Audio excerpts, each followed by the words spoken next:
Hello everyone, আসসালামু আলাইকুম। আশা করি সবাই ভালো আছেন। আজকে আপনাদেরকে 2019 সালের এমন একটি অসাধারণ অ্যাপসের সাথে পরিচয় করিয়ে দিব। অ্যাপসটি আপনার ফোনে ইনস্টল করা থাকলে আপনার ডিএসএলআর ক্যামেরার কোনো প্রয়োজন হবে না, কারণ অ্যাপসটির মাধ্যমে আপনারা সহজেই যে কোনো ব্যাকগ্রাউন্ডকে ব্লার করে নিতে পারবেন। চলুন অ্যাপসটি দেখে নেওয়া যাক।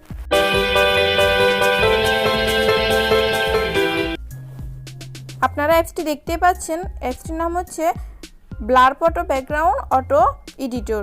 এটি লাস্ট আপডেট হয়েছে 19 সালে 30শে জানুয়ারি। অ্যাপসটি একটি অসাধারণ অ্যাপস, আমার ইনস্টল করা আছে, আপনারা ইনস্টল করে নেবেন। আমি ওপেন করে দেখাচ্ছি। অটো ব্লার, আপনারা চাইলে ডেসক্রিপশন বক্স থেকেও অ্যাপসটি ইনস্টল করে নিতে পারেন।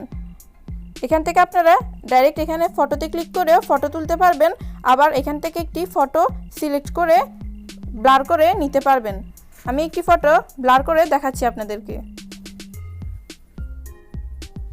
দেখুন, ফটোটি দেওয়ার সাথে সাথে ফটোটি অটোমেটিক ব্লার হয়ে গিয়েছে। দেখেছেন? এখান থেকে আপনারা ফটোটির ব্লার কমাতেও পারবেন বা ফটোটির ব্লার বাড়াতেও পারবেন। দেখুন, জাস্ট অটো হয়ে গিয়েছে। এখান থেকে আপনাদেরকে কোনো সিলেক্ট করতে হয়নি ব্লার করার জন্য। দেখেছেন কত সুন্দরভাবে ফটোটি ব্লার হয়ে গিয়েছে। এখান থেকে আপনারা জাস্ট এখানে সেভ বাটনে ক্লিক করে সেভ করে নিলে হবে, বা এখান থেকে আপনারা আবার ফটোটিকে যে কোনো সাইজে ক্রপ করেও নিতে পারবেন। এখান থেকে আপনারা ডাইরেক্ট ফটোটি সেভ হওয়ার পর শেয়ার পর্যন্ত করতে পারবেন। এই ছিল আমাদের আজকের ভিডিওটি ভালো লাগলে অবশ্যই একটি লাইক দিবেন। কোনো প্রবলেম থাকলে অবশ্যই কমেন্ট বক্সে জানাবেন। আমার চ্যানেলটি অবশ্যই সাবস্ক্রাইব করতে ভুলবেন না। আর অ্যাপসটি আপনারা অবশ্যই ইনস্টল করে দেখতে পারেন। অ্যাপসটি আমার কাছে খুবই ভালো লেগেছে।